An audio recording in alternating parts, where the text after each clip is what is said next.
Hello everyone, this is Swati. Welcome to my YouTube channel. In this video, I am going to discuss Chapter 1 of Indian Evidence Act 1872. The Indian Evidence Act 1872 इसको draft किया है sir James Stephen जी ने और ये act number 1 of 1872 है। इसकी enactment date है 15 मार्च 1872 और इसका प्रेम्बल कहता है It is expedient to consolidate, define, and amend the law of evidence. It is hereby enacted as follows.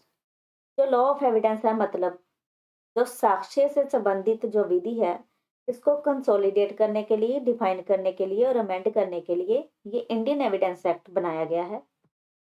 Indian evidence act में टोटल 3 पार्ट्स हैं, टोटल 11 चैप्टर्स हैं और टोटल 167 सेक्शंस हैं। बेसिकली इंडियन एविडेंस एक्ट जो है वो procedural law है, लेकिन इसके कुछ प्रोविजन जो हैं वो सब्सटेंटिव लॉ से भी डील करते हैं। इंडियन एविडेंस एक्ट जो है वो एक एडजेक्टिव लॉ है। इंडियन एविडेंस एक्ट जो है वो लेक्स फोरी है और इंडियन एविडेंस एक्ट जो है वो एग्जॉस्टिव इन नेचर नहीं है। अगर हम बात करेंगे इंडियन एविडेंस एक्ट के मेन ऑब्जेक्ट की, तो इसका मेन ऑब्जेक्ट है टू फैसिलिटेट द जजेस to form a rational conclusion as to the existence और non existence of the disputed fact. अगर आसान भाषा में मैं बोलूँ तो न्यायाधीश को जजेस के लिए एक सुविधा प्रदान करना है जिससे कि सच्चाई की खोज की जा सके और निष्पक्ष निर्णय लिया जा सके, यानी भी किसी तरीके से फेलियर ऑफ जस्टिस ना हो। द इंडियन एविडेंस एक्ट 1872 में जो वर्ड एविडेंस है वो लिया गया है लेटिन टर्म एविडरी और एविडेंट से, जिसका मतलब होता है टू प्रूव और टू डिस्कवर क्लियरली। इसके अलावा एक और टर्म है जिसे बोलते हैं एविडेंशिया, जिसका मतलब होता है बी क्लियर, मतलब the thing which make things clear is called evidence. Indian evidence act में टोटल 3 पार्ट्स हैं जैसे कि मैंने बताया। पार्ट 1 बात करता है रेलिवेंसी ऑफ फैक्ट्स की, जिसमें 2 चैप्टर हैं और सेक्शन 1 से लेके 55 तक हैं। इंडियन एविडेंस एक्ट का पार्ट 2 जो है वो बात करता है ऑन प्रूफ की, जिसमें टोटल 4 चैप्टर्स हैं जो 56 से 100 तक हैं। पार्ट 3 बात करता है production and effects of evidence की, जिसमें टोटल 5 चैप्टर्स हैं और सेक्शन 101 से 167 तक हैं, यानी कि इसमें टोटल 11 चैप्टर्स हैं। अब हम बात करेंगे चैप्टर 1 की। चैप्टर 1 बात करता है प्रिलिमिनरी की, जो सेक्शन 1 से 4 तक है। सेक्शन 1 बात करता है short title extent and commencement की। दिस एक्ट में be called the Indian evidence act 1872, यानी कि इस एक्ट को इंडियन एविडेंस एक्ट 1872 कहा जाएगा। It extend to whole of India, यानी कि ये पूरे भारत पे अप्लाई होता है। 2019 से पहले ये जे&के पे अप्लाई नहीं होता था, लेकिन 31 अक्टूबर 2019 के बाद this this state of J and K reorganisation act 2019 की एंट्री नंबर 44 के तहत इंडियन एविडेंस एक्ट जो है वो वहाँ भी अप्लाई होता है। अब ये जे&के पे भी अप्लाई होता है, यानी ये पूरे भारत पे अप्लाई होता है। इससे पहले जितने भी हम बेयर एक्ट देखेंगे उस पे होता था it extend to whole of India except the state of J and K, लेकिन 31 अक्टूबर 2019 के बाद जे&के रीऑर्गेनाइजेशन एक्ट 2019 की एंट्री नंबर 44 के तहत अब ये जे&के पे भी अप्लाई होता है और ये अप्लाई होता है ऑल जुडिशियल प्रोसीडिंग्स पे। Judicial proceedings Indian evidence act में तो कहीं डिफाइन नहीं है, लेकिन सीआरपीसी में सेक्शन 2 क्लोज आई में दिया गया है। वहीं से हम जुडिशियल प्रोसीडिंग्स वहीं मानेंगे जो उसमें दिया गया है। और before any court including court martial अब आगे कंडीशन आ गई, but it does not applicable on court martial under army act, naval discipline act, Indian navy act और एयरफोर्स एक्ट। यानी कि ये पूरे भारत पे अप्लाई होता है, ऑल जुडिशियल प्रोसीडिंग्स पे अप्लाई होता है, एनी कोर्ट पे अप्लाई होता है इंक्लूडिंग कोर्ट मार्शल। लेकिन ये जो court martial Indian army act में दिए गए हैं, नेवल डिसिप्लिन एक्ट में दिए गए हैं, इंडियन नेवी एक्ट में दिए गए हैं, एयर फोर्स एक्ट में दिए गए हैं, ये उन पे अप्लाई बिल्कुल नहीं होता। इसके अलावा इंडियन एविडेंस एक्ट कोर्ट में जो एफिडेविट्स दिए जाते हैं उन पे भी अप्लाई नहीं होता, डिपार्टमेंटल प्रोसीडिंग्स पे भी अप्लाई नहीं होता, और ये आर्बिट्रेरी प्रोसीडिंग्स पे भी अप्लाई नहीं होता। इंडियन एविडेंस एक्ट की इन्फोर्समेंट डेट है 1 सितंबर 1872। सेक्शन 2 रिपील्ड है। सेक्शन 3 बात करता है इंटरप्रिटेशन क्लॉज की, जिसमें कुछ डिफाइंस किए गए हैं वर्ड। सबसे पहला वर्ड है कोर्ट। कोर्ट इंक्लूड्स ऑल जजेस एंड मजिस्ट्रेट्स। कोर्ट किसे इंक्लूड करता है? सारे जजेस को और मजिस्ट्रेट्स को और all persons who is legally authorised to take evidence. Court include करता है ऑल जजेस को, मजिस्ट्रेट्स को और उन सारे लोगों को जिन्हें लीगली ऑथराइज्ड किया गया है एविडेंस लेने के लिए। लेकिन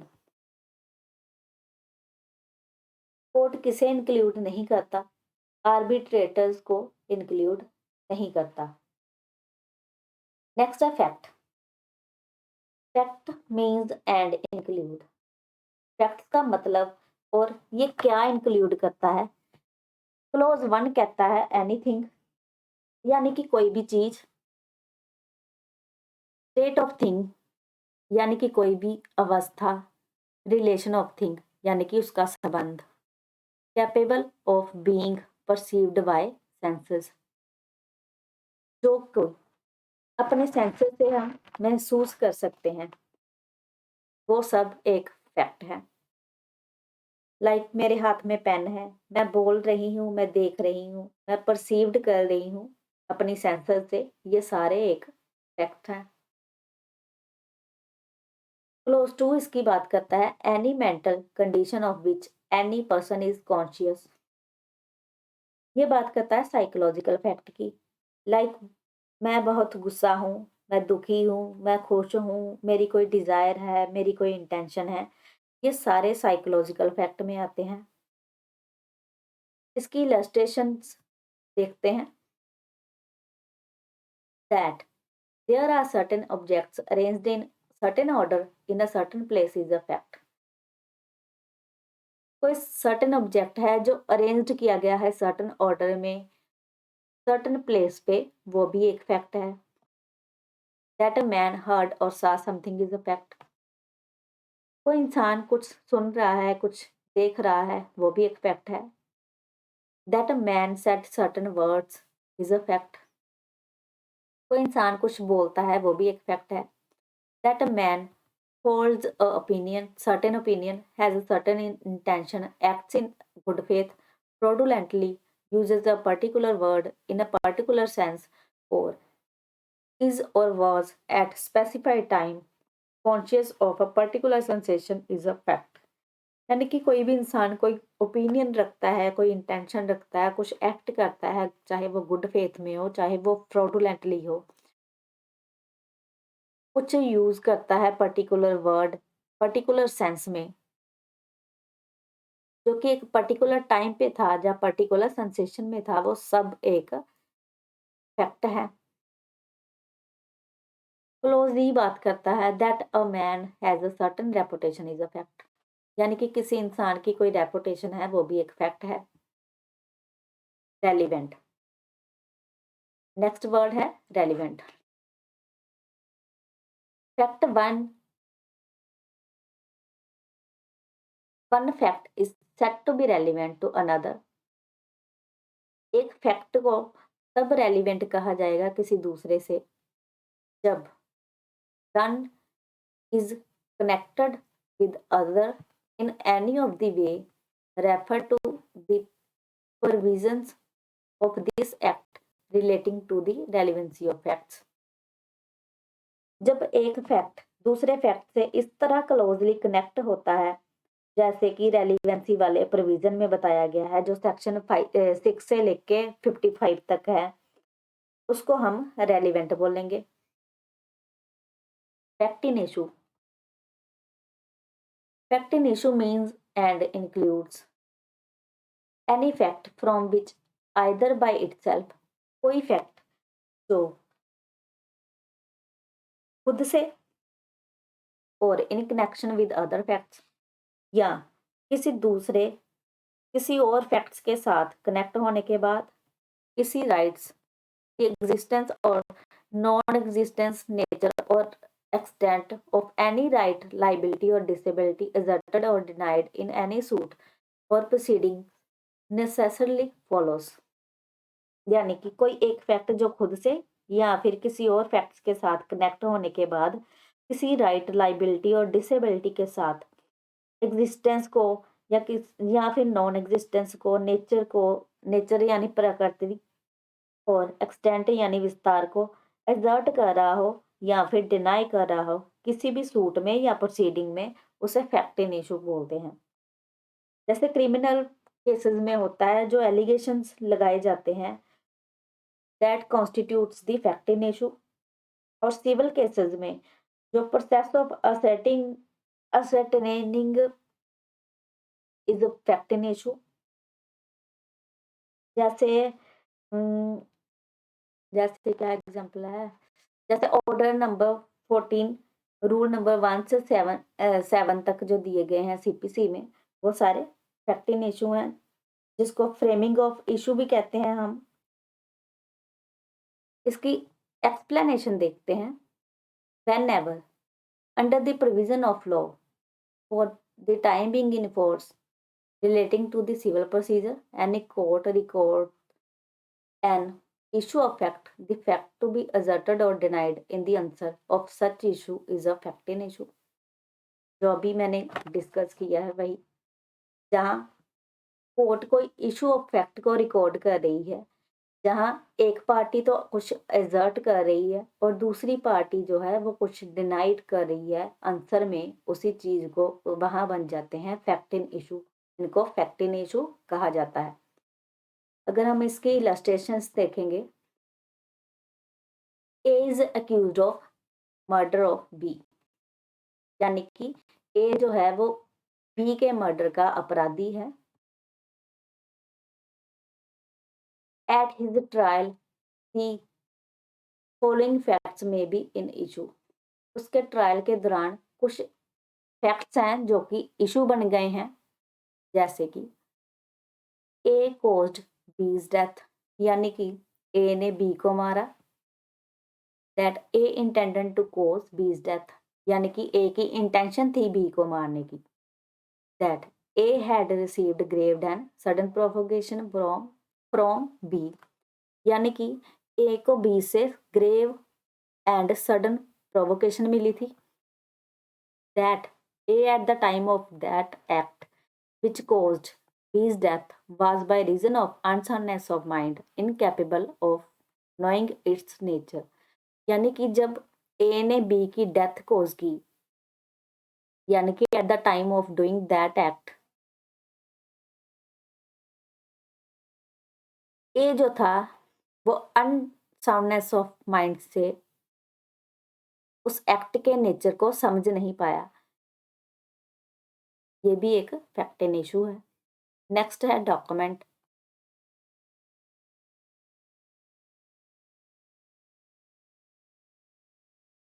डॉक्यूमेंट, यहाँ document means any matter expressed और described upon any substance, means of letters, figures, marks or by more than one of those means intended to be used, which may be used for the purpose of recording that matter. इसमें जो main keyword है वो ये है, for the purpose of recording that matter. देखिए, document को हम जैसे ऐसे हम सोचें, जैसे आम भाषा में सोचें तो हम दस्तावेज मानते हैं कि डॉक्यूमेंट क्या है, दस्तावेज है। लेकिन इस डेफिनेशन में, इस इंटरप्रिटेशन क्लोज में डॉक्यूमेंट को बहुत बड़े तरीके से मतलब डिफाइन किया गया है कि इसमें बहुत चीजें हैं जो इंक्लूड कर दी गई हैं। देखिए, document mean any matter expressed और described.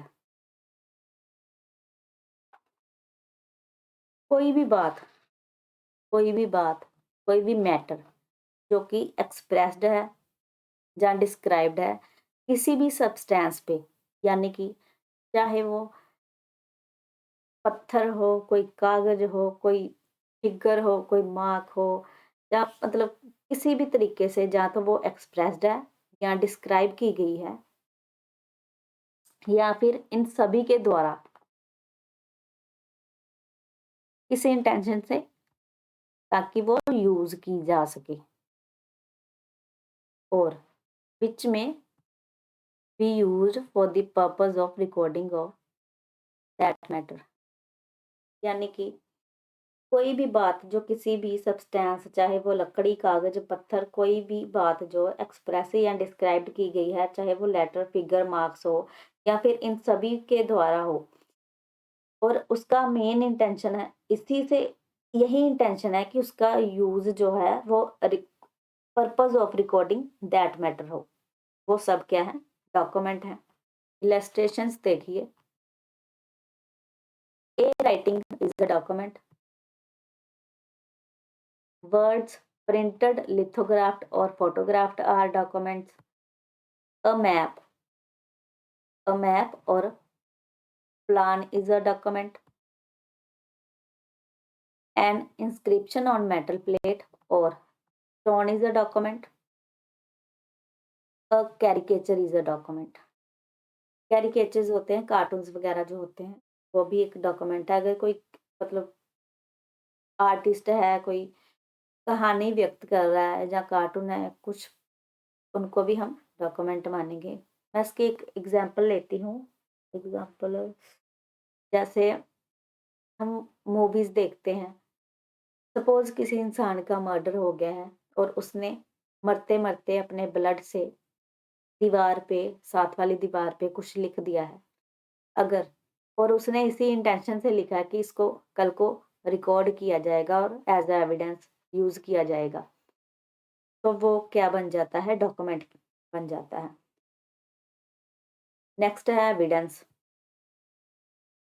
Evidence means and includes.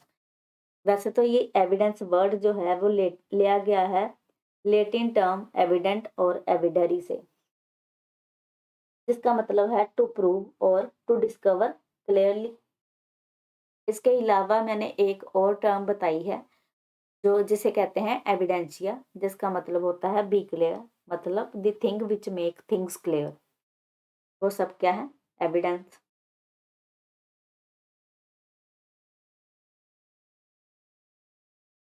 एविडरी, evident और एविडेंशिया, अगर ये तीनों में ही कुछ आ जाए लेटिन टर्म के, तो एविडेंस आप समझेंगे कि इनका मतलब एविडेंस है।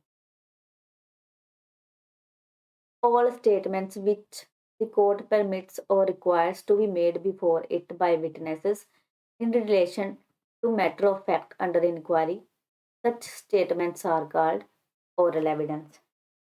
वो स्टेटमेंट जो इंक्वायरी के अंदर किसी मैटर ऑफ फैक्ट के रिलेशन में किसी विटनेसेस द्वारा दिया गया बयान जो कि जरूरी है और जिसे कोर्ट परमिट करती है, उन बयानों को हम ओरल एविडेंस कहेंगे, जो कि सेक्शन 59 से लेके 60 में दिए गए हैं एविडेंस एक्ट के अंदर। उन सबको हम कहेंगे ओरल एविडेंस। क्लोज टू बात करता है all documents including electronic records produced for inspection of court. Such documents are called documentary evidence. वो सारे डॉक्यूमेंट्स जो कि कोर्ट की इंस्पेक्शन में जो भी डॉक्यूमेंट्स प्रोड्यूस किए जाते हैं वो सब डॉक्यूमेंट्री एविडेंस हैं जो सेक्शन 61 से 100 तक दिए गए हैं। अब क्वेश्चन आ जाता है, क्या FIR substantive piece of evidence है या नहीं? तो इसका आंसर है कि एफआईआर जो है वो सब्सटेंटिव पीस ऑफ एविडेंस नहीं है। ये दिया गया था Mangesh versus state of Karnataka 2010 में, लेकिन इसमें ये कहा गया कि FIR substantive piece of evidence तो नहीं है, बट ये एक कंफर्मेशन फैक्टर जरूर है। अगला क्वेश्चन ये है कि अक्यूज्ड जो है अगर कोई स्टेटमेंट अपने खिलाफ देता है तो क्या उसे हम एज एविडेंस उसके अगेंस्ट यूज कर सकते हैं? तो हम यही बोलेंगे कि जनरली तो नहीं कर सकते, but it's depends on description of court. ये कहा गया था एक केस में हरि कृष्णा वर्सेस स्टेट में, जिसमें ये हेल्ड किया गया कि सिर्फ अक्यूज्ड के अपने खिलाफ स्टेटमेंट दे देने से उसका दोष सिद्ध नहीं किया जा सकता, उसको कन्विक्शन नहीं दी जा सकती। अगला क्वेश्चन है, क्या recording through video conferences is evidence माना जाएगा या नहीं? State of Maharashtra versus doctor Prafull B Desai में कहा गया यस, उसे हम मानेंगे। आगे आ गया टेप रिकॉर्डिंग को हम एविडेंस मानेंगे या नहीं। इसमें दो केस हैं, एक तो आर.एम. मलकानी वाला केस है, दूसरा केस है Ziyauddin versus Brij Mohan 1975 Supreme Court. इसमें हेल्ड किया गया regarding the evidence of telephonic conversation which was recorded in tape recordings and cinema photographed films are document are evidence, documentary evidence. Tape recordings and cinema photograph films जो हैं वो documentary evidence उनको माना गया। अब बात करें अगर हम एविडेंसेस की, तो बेसिकली तो बेयर एक्ट अगर हम पढ़ रहे हैं, इंटरप्रिटेशन क्लोज पढ़ रहे हैं, तो उसके लिए ये इतना ही सफिशेंट है। लेकिन एविडेंसेस बहुत तरह के होते हैं, जैसे कि डायरेक्ट एविडेंस जो कि बेस्ट एविडेंस माना जाता है, ओरिजिनल एविडेंस, इनडायरेक्ट एविडेंस यानी कि circumstantial evidence, real evidence, personal evidence, original evidence, unoriginal evidence यानी कि हेयरसे, substantive piece of evidence, non-substantive evidence, positive evidence, negative evidence, primary evidence, secondary evidence, prosecution evidence, defense evidence। evidences काफ़ी तरह के होते हैं, लेकिन हमें फेयर एक्ट से जितना पढ़ लिया है इतना भी सफिशिएंट है। सर्कमस्टेंशियल एविडेंस बेसिकली आता है काफ़ी, लेकिन वो मेंस में आता है, प्रीलियम्स में तो नहीं आता। मैं कोशिश करूंगी कि मैं सर्कमस्टांशियल एविडेंस की एक अलग से वीडियो लेके आऊँ। बेसिकली सर्कमस्टांशियल एविडेंस वही होता है जिसमें डायरेक्ट एविडेंस नहीं होते, उनको सर्कमस्टांशियल एविडेंस कहा जाता है, मतलब यानी कि इनडायरेक्ट एविडेंसेस जो होते हैं। नेक्स्ट है प्रूव्ड।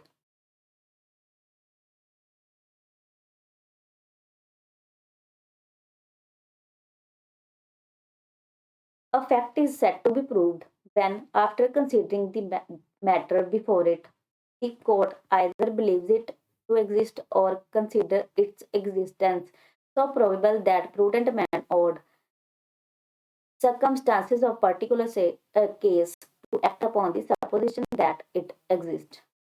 यानी कि प्रूव्ड, अगर कोई भी लेमैन भी है तो वो प्रूव्ड को यही समझेगा कि जो चीज़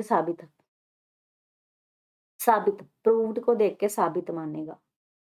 यानी कि a fact is said to be proved, उस फैक्ट को तब प्रूव्ड माना जाएगा जब कोर्ट किसी मैटर की एग्जिस्टेंस को बिलीव करती है, और कोर्ट बिलीव इसलिए करती है क्योंकि वो एग्जिस्टेंस इतनी प्रोबेबल है जिसे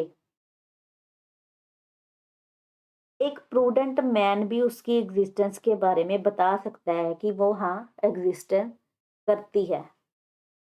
यानी कि एक फैक्ट को हम प्रूव तब मानेंगे जब कोर्ट किसी मैटर की एग्जिस्टेंस को बिलीव करती है, और कोर्ट ये बिलीव इसलिए करती है कि वो एग्जिस्टेंस इतनी प्रोबेबल है, वो इतनी संभावित है कि एक प्रूडेंट मैन भी देख के बता सकता है कि इसकी एग्जिस्टेंस के बारे में कि ये चीज एग्जिस्ट करती है। ठीक है, जिसकी एग्जिस्टेंस को कोर्ट कंसीडर करता है वो है प्रूव्ड। डिसप्रूव्ड इसका बिल्कुल उलट है। A fact is said to be disproved. A fact is said to be disproved. एक फैक्ट को हम डिसप्रूव्ड तब कहेंगे after considering the matter before it the court either believes that it does not exist or considers its non-existence of probable ought under the circumstances of particular case to act upon supposition that it does not exist। यानी कि ऐसे facts जिनके ना होने को court consider करता है, यानी कि और ऐसे फैक्ट मतलब कि प्रूव्ड का बिल्कुल उलट, उसमें कोर्ट कंसीडर करता था कि वो फैक्ट एग्जिस्टेंस में है, और इसमें कोर्ट ये बिलीव कर रहा है कि ऐसे फैक्ट हैं जिसे कोर्ट कंसीडर ये करता है कि उनकी नॉन एग्जिस्टेंस इतनी ज़्यादा प्रोबेबल है, इतनी ज़्यादा संभावना है कि एक प्रूडेंट मैन भी कह सकता है देख के कि इसकी एग्जिस्टेंस होने की कोई संभावना ही नहीं, ये चीज़ एग्जिस्टेंस ही नहीं करती, उसको हम मानेंगे डिसप्रूव्ड। नॉट प्रूव्ड क्या है? ये प्रीलिम्स का फेवरेट क्वेश्चन है एग्जामिनर्स का। नॉट प्रूव्ड अगर आप कोई भी प्रीवियस क्वेश्चन पेपर उठा के देखेंगे कहीं ना कहीं तो ये पूछ ही लिया गया होगा। A fact is said not to be proved when it is neither proved और नॉर डिसप्रूव्ड। जिसको वो फैक्ट जिसको ना तो हम सही साबित कर सके और ना ही गलत साबित कर सके उसको हम कहेंगे नॉट प्रूव्ड। अब आ गया सेक्शन 4। ये बहुत इंपॉर्टेंट है, ये बात करता है प्रिजम्पशंस की। प्रिजम्पशंस 3 तरह की होती हैं basically: presumption of fact, presumptions of law, presumption of mix presumption of law and fact. सबसे पहले हम बात करेंगे मे प्रज्यूम की, यानी कि वो उपधारणा जिसमें कोर्ट को डिस्क्रिशन दी गई है। यानी कि जो हमारा कोर्ट होता है, प्रिजम्पशंस वैसे वो होती हैं, उपधारणाएं होती हैं, जो हमारा कोर्ट होता है उसको एक निष्कर्ष होता है कि in respect of existence of certain fact, ये फैक्ट एग्जिस्ट करते हैं या नहीं। कोर्ट इनके बारे में एक इन्फ्रेंसेस यानी कि कंक्लूजन ड्रॉ करता है, उसे हम बोलते हैं प्रिजम्पशंस। मे प्रज्यूम की अगर हम बात करें तो ये इसमें कोर्ट को डिस्क्रिशन दी गई है whenever it is provided by this act, whenever it is provided by this act the court may presume। यानी कि यहाँ कोर्ट की डिस्क्रिशन है। जब इस एक्ट द्वारा कुछ प्रोवाइडेड है, कोर्ट एक तथ्य की उपधारणा कर सकेगा, उसको या तो वो प्रूव्ड मान लेगा जब तक कि वो डिसप्रूव्ड ना हो, जब तक कि वो डिसप्रूव्ड ना हो। और कोर्ट सबूतों की मांग भी कर सकता है, यानी कि ये टोटली डिस्क्रिशनरी पावर है कोर्ट की। मे प्रज्यूम। नेक्स्ट है शैल प्रज्यूम। मे प्रज्यूम में कुछ सेक्शन देख लीजिए, सेक्शंस हैं 86, 87, 88, 90, 90A इंडियन एविडेंस एक्ट के जो हैं वो मे प्रज्यूम से डील करते हैं। अब आगे हम शैल प्रज्यूम पे। शैल प्रज्यूम जो है वो मैंडेटरी है, और इसमें कोर्ट को डिस्क्रिशनरी पावर नहीं है, इसमें कोर्ट को डायरेक्शन मिली है इस एक्ट के द्वारा क्या जब इस एक्ट के तहत निर्देश दिया जाता है, कोर्ट फैक्ट की उपधारणा करेगा, यानी कि प्रज्यूम करेगा, इसका मतलब कि वो फैक्ट प्रूव्ड है, उपधारणा करेगा कि वो फैक्ट प्रूव्ड है, unless and until it is disproved, जब तक कि उसको डिस्प्रूव्ड ना किया गया हो।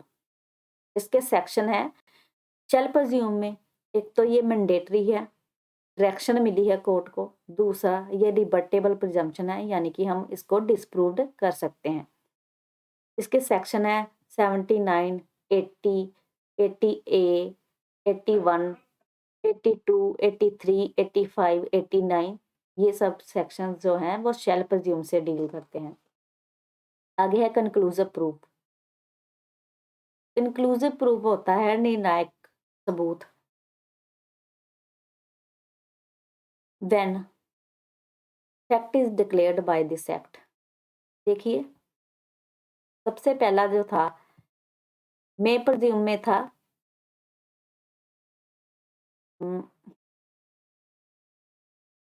मे प्रज्यूम में था, मे प्रज्यूम में था प्रोवाइडेड बाय दिस एक्ट, इधर गया, मे प्रज्यूम में था provided by this act, shall presume में है directed by this act, directed by this act, और